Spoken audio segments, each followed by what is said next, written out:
Hi, everybody. It's Jessica Stone at Stansberry Research. I'm joined now by Brian Tycangco of True Wealth Opportunities China. And Brian, we're seeing a continuing ramp up, a drumbeat on the way to the U.S. presidential elections of increased U.S. China tensions. Last week, we saw the closing of the Chinese consulate in Houston, Texas. But we're still seeing China sort of keep its commitments under the Phase One trade deal, something that President Donald Trump will likely point to as a sign of success this November.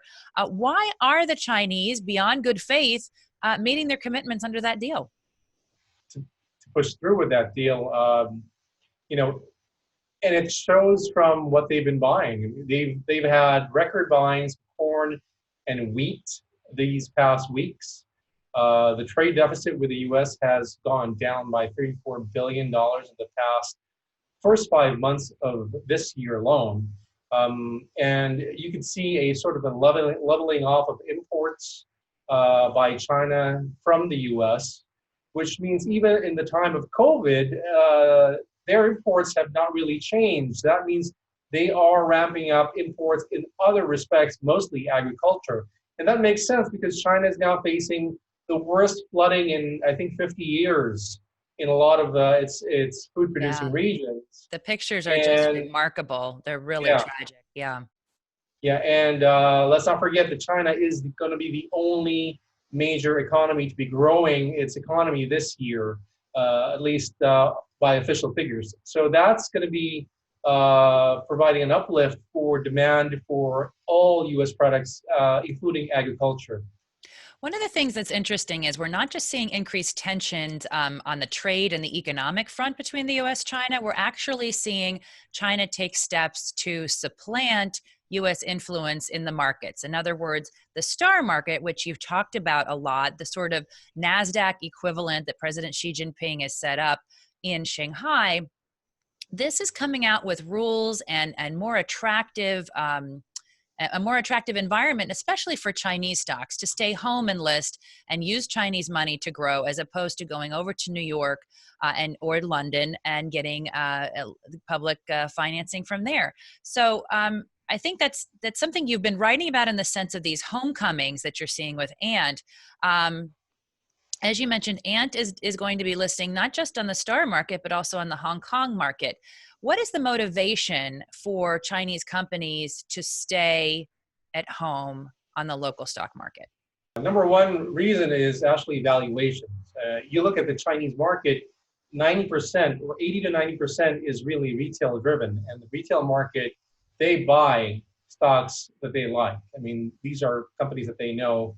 And the history of the STAR market, or AKA the new NASDAQ in China, or China's version of the NASDAQ, is that the average IPO doubles, or at least doubles, and most often triples on the opening day.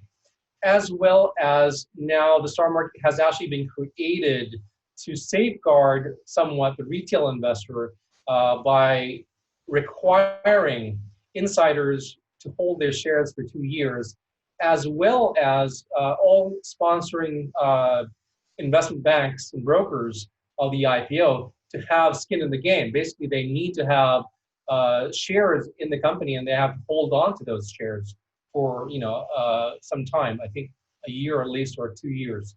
So that gives the retail investor a lot of confidence that when they buy into these great stories, they're not going to be facing a huge wave of selling right from the onset.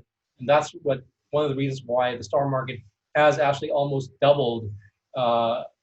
If you take the first 25 companies that listed last year, they've almost doubled in value over the past year. So do you see this as a strategy simply to reassure American investors and other Western investors that they can be safely invested on the STAR market? Or is it something bigger as well in terms of trying to provide a competitive environment to U.S. exchanges? I think it's more of the latter. Really, I don't think that China takes what might be good or bad for U.S. investors as the first consideration when they deal with these companies in their own markets. What they are concerned is developing their own capital markets, whether it be good or bad for investors abroad. And from what we're seeing is that it's actually going to be good because they are implementing better rules, better regulations, better safeguards. And from what last I read is that they're instituting harsher punishments for things like insider trading and market manipulation. So these all go into part of the development of capital markets, which China has always wanted to do, and they've been doing to a much faster degree in recent months. And if you would like to subscribe directly to Brian Tycangco's writing at True Wealth Opportunities China, just hover on the screen or on the subscribe icon there, and you'll be led right to his product. Also, please do subscribe to our YouTube channel, and of course, you can find us on Facebook, Instagram, LinkedIn, and Twitter. Thanks for watching. That's all for now.